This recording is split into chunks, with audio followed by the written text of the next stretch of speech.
నిలిచిన ఈ సినిమాలో పనిచేసినటువంటి ప్రతి సాంకేతిక నిపుణులకి, టెక్నీషియన్స్ కి, యాక్టర్స్ కి, ఎస్పెషలీ మా ఫాదర్ రోల్ గా చేశారు మురళీధర్ గారు. అద్భుతంగా పర్ఫామ్ చేశారు మురళీధర్ గారు. ఆయన అంటే ఒక క్యారెక్టర్ ని దర్శకుడు ఊహించుకొని రాసుకున్నప్పుడు దానికి నిజమైన పర్ఫార్మెన్స్ ఒక యాక్టర్ ఇవ్వగలిగితే ఆ కిక్ ఎంత ఉంటుందో ఒక యాక్టర్ గా నాకు తెలుసు. సో మురళీధర్ గారు, congratulations for being a pillar of support. అలాగే యాంటనీ, నేను మామూలుగా ఇంట్లో కూర్చొని చూసినప్పుడు అతను ఆ థార్ జీప్ లో ఎంటర్ అయినప్పుడు నేనే చప్పట్లు కొట్టడం మొదలు పెట్టాను. ఎందుకంటే మురళీ గారు పార్ట్ 1 లో యాంటనీ అనగానే దేంతోనే అంటారు. సో నేను మర్చిపోలేని ఒక క్యారెక్టర్ ఈయన. అండ్ హిజ్ ఎంట్రీ అంటే ఒక బాగా కామెడీ చేయగలిగే క్యారెక్టర్ ని ఒక మాస్ హీరోగా ఎంట్రీ ఇవ్వగలిగేటువంటి మరి రైటింగ్ ఆయన రాశారు. And he had the equal capacity to carry it. Thank you so much for being a pillar of support for this movie. అలాగే మై లడ్డు, మా విష్ణు గారు, ఐ థింక్, ఐఎమ్ సారీ ఎవరు ఏమనుకోవద్దు మీ ముగ్గురు, బట్ ఐ థింక్ ఈ cinema if it was not Vishnu గారు ఈ రోజు ఇంత పెద్ద హిట్ అయ్యేది కాదేమో.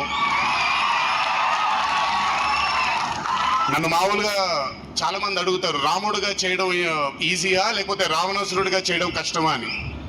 రాముడుగా చేయడమే మనకి చాలా కష్టమైన పని. ఎందుకంటే ఇన్నోసెన్స్ అనేది మనం చాలా ఎక్స్పోజర్ వచ్చేసిన తర్వాత ఇన్నోసెంట్ గా బిహేవ్ చేయడం మనం మర్చిపోయాం లైఫ్ లో. కానీ అన్ని తెలిసి కూడా తను బేసిక్ గా అంత ఇన్నోసెంట్ అని నేను అనుకోవట్లేదు, కానీ ఇన్నోసెంట్ గా పర్ఫార్మ్ చేశాడు ఆయన. ఆ ఇన్నోసెన్స్ గనక విష్ణు గారిలో లేకపోయి ఉంటే ఈ రోజు నిజంగా ఈ కామెడీ వర్కౌట్ అయ్యేది కాదు. సో కంగ్రాచులేషన్స్ విష్ణు గారు. అండ్ సంగీత్,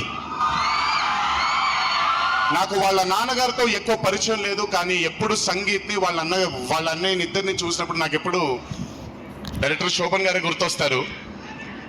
ఒకసారి కలవడం జరిగింది ఆయన్ని.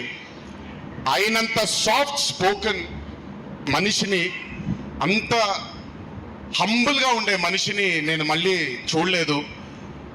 And I think Shobhan, Sangeeth, మనకి బాగా ఇష్టమైన వాళ్ళు మనకు దూరం అయినప్పుడు మన చుట్టూనే ఉంటారు వాళ్ళు. And I'm very happy and I'm sure నాన్నగారు ఇక్కడే కూర్చొని is very proud of you. Congratulations for this amazing success. And ఇందాక డీడీ డీడీ డీడీ అని ఎప్పుడైతే రెసనేట్ అవుతుందో ఇలాగే రేపు పొద్దున సంగీత్ సంగీత్ సంగీత్ అనేది కూడా రెసనేట్ అవ్వాలి అని ఆ దేవుణ్ణి మనసారా కోరుకుంటున్నాను. నాన్నగారు ఆనందపడుతున్నారు. Your brother is happy, your mother is happy, so am I happy.